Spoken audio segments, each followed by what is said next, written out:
I feel like I say this before every video I make on Epic Universe now, but I've been waiting to make this video for quite a while. About 4 years ago, I posted a video ranking every single ride at Universal Orlando Resort.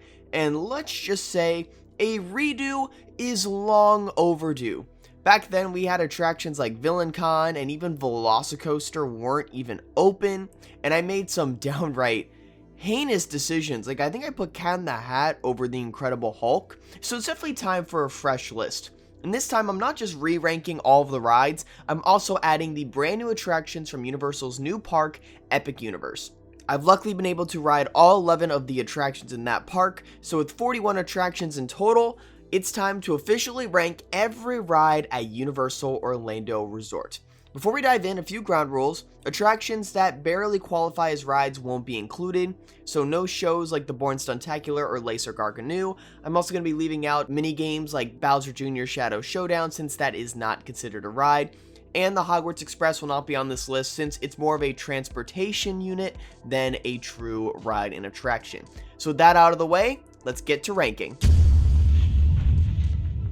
Kang and Kodo's Twirl and Hurl, there's not much special about it. It's your basic aerial carousel, and it's themed to The Simpsons, which is pretty cool.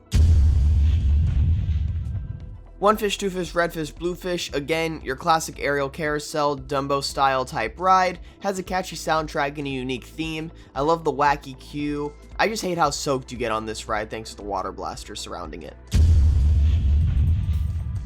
At the end of the day, Carousel is just a carousel. It's really fun for families, and that's what makes it a standout carousel there. And I loved how Universal incorporated the Dr. Seuss characters. You can never go wrong with a classic teacup ride like Stormforce Accelron. I've always liked this one because you get an amazing view of Hulk Coaster's second half. Trolls Troller Coaster. It's a very basic Vekoma Jr. coaster. It's nothing that special. The theming is great. I love the Catterbus, but it's just your junior coaster. Flight of the Hippogriff's going to be the same thing. I appreciate the theming and the cool Hippogriff animatronic, but the ride just isn't the best. It fits the land well enough and gets the job done.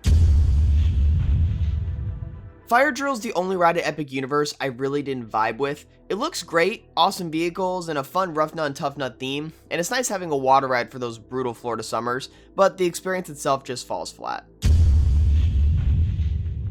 Dragon Racers Rally is a lot of fun. You get incredible park views and an up-close view of Stardust. If you manage to flip your ride vehicle, it's visually awesome. I'm happy Florida finally got one of these. Am I going to do the exact same bit I did last time I ranked this? Yup. Despicable Me is fun. It's just a cute little simulator ride. It fits perfectly with the franchise, but this ride has just gone downhill. It's an old ride system, there's no more 3D, it's just not what it used to be. Whether you count this one as a coaster or not, it's a great little ride. High in the Sky Seuss Trolley Train Ride offers fantastic views of Islands of Adventure, has some charming theming touches that add on to the experience.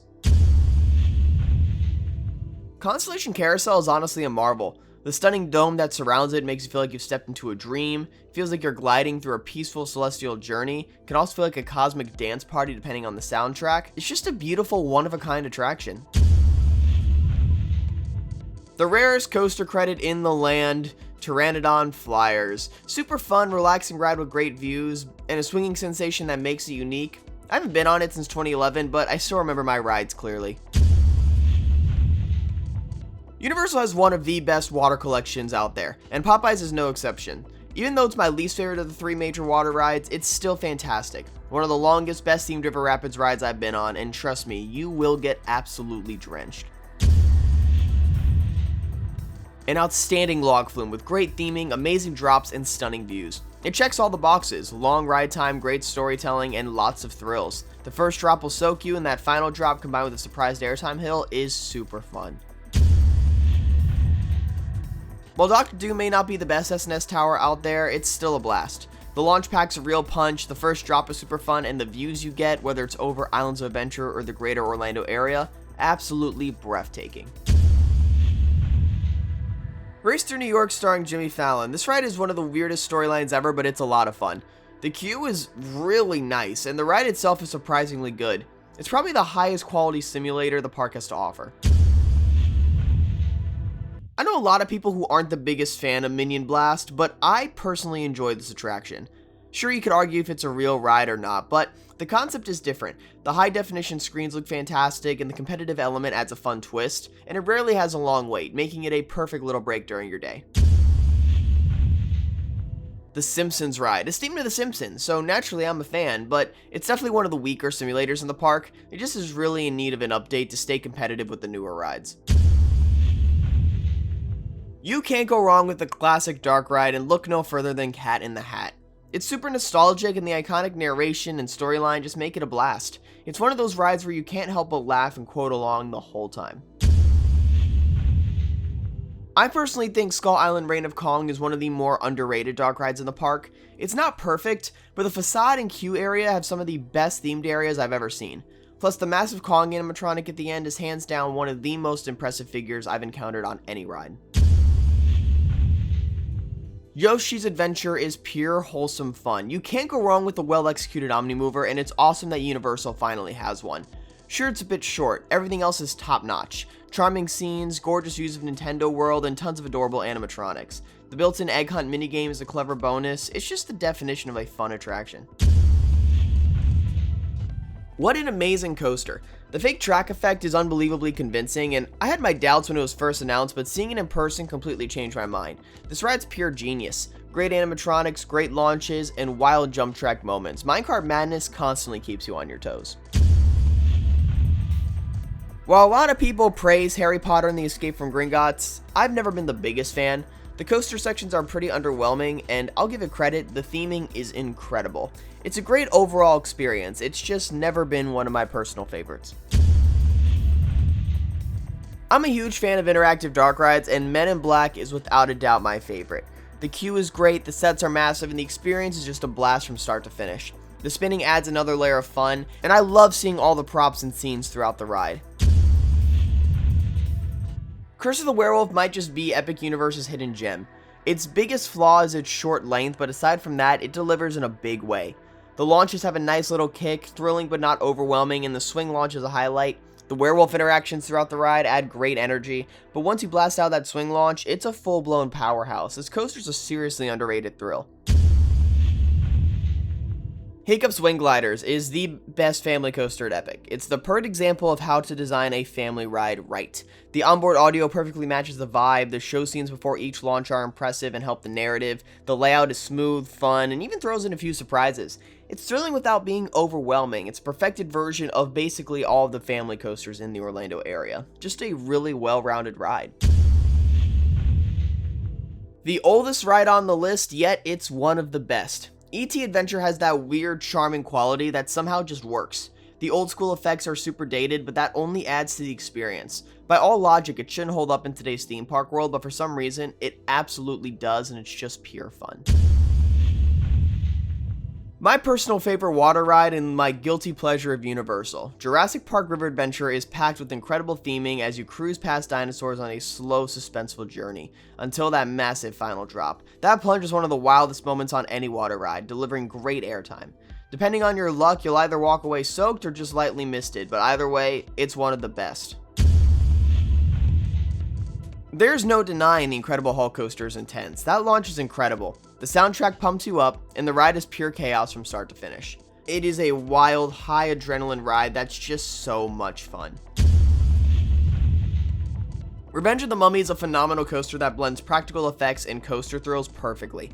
The dark ride sections, fire effects, and the visuals are stunning, and that launch to the coaster portion delivers some of the craziest airtime moments you'll find.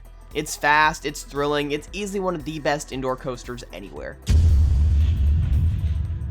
Kicking off the top 10, Mario Kart Bowser's Challenge. I mean, the AR is great, the show scenes are next level, flying through Boo's castle feels genuinely awe-inspiring, the transition into Rainbow Road is one of the best visual effects I've ever seen on a ride, the competitive aspect gives it an amazing replay value. The only downside is you either focus on the AR or you focus on the show scenes, it's one or the other. But either way, it's an absolute blast and I keep wanting to ride it again and again. I mean, what do I really need to say? It's the amazing adventures of Spider-Man.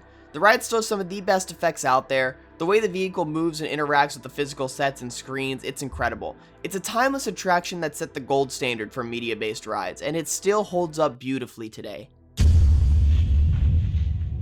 If there's one coaster that deserves more love, it's Hollywood Rip Ride Rocket. This ride is so underrated. It pulls strong G-forces, has 4 fantastic ejector pops, the non-inverting loop is a highlight, the onboard soundtrack is such a vibe. Even with all of the trims, Rip Ride Rocket remains one of my personal favorites for its sheer fun factor and uniqueness, and I'm going to miss it, so let me enjoy it while it lasts, y'all, please. In my opinion, Transformers is one of the most underrated dark rides around. It uses the same ride system as Spider-Man, but it's more intense, it's rapid movement style, and while it leans heavier on screens over physical sets, the updated effects and action-packed pacing make it seriously fun. It might not have the charm of Spider-Man, but it more than makes up for it with pure energy. Still, without a doubt, one of the greatest dark rides ever made. The way Forbidden Journey blends real sets, animatronics, and screens with a fast, dynamic ride system is absolutely brilliant. Every transition, every show scene is loaded with detail, and the whole experience feels like pure magic. Truly iconic, and somehow still not the best ride in the Wizarding world. And just one-upping it is its new sister attraction. Monsters Unchained is truly in a league of its own. It's packed with some of the most stunning animatronics I've seen, from Dracula floating midair to giant creatures moving around with jaw-dropping fluidity. The action never stops, and even without traditional thrills, it still feels so exciting. Monsters Unchained is an absolute game changer for Universal. If this is the future of their dark rides, we're in for something special. I've said it before and I'll say it again. There's nothing else like Hagrid's Magical Creatures Motorbike Adventures. The ride is pure magic. 7 launches, backward section, vertical spike, drop track. It's a technical marvel, and the incredible sets and creatures sprinkled throughout just add to the wonder. It's long. Every time I ride it, it just reminds me why it's one of the greatest coasters ever made. What else can be said? Velocicoaster is a masterpiece. It's the crown jewel of the original 2 Universal parks. The launches are fierce, the first half is full of surprises, and the second half is pure legendary coaster design. The mix of theming, thrills, and pacing is just about perfect. No matter how many times I ride it, I never get tired of it. Stardust Racers is coaster perfection.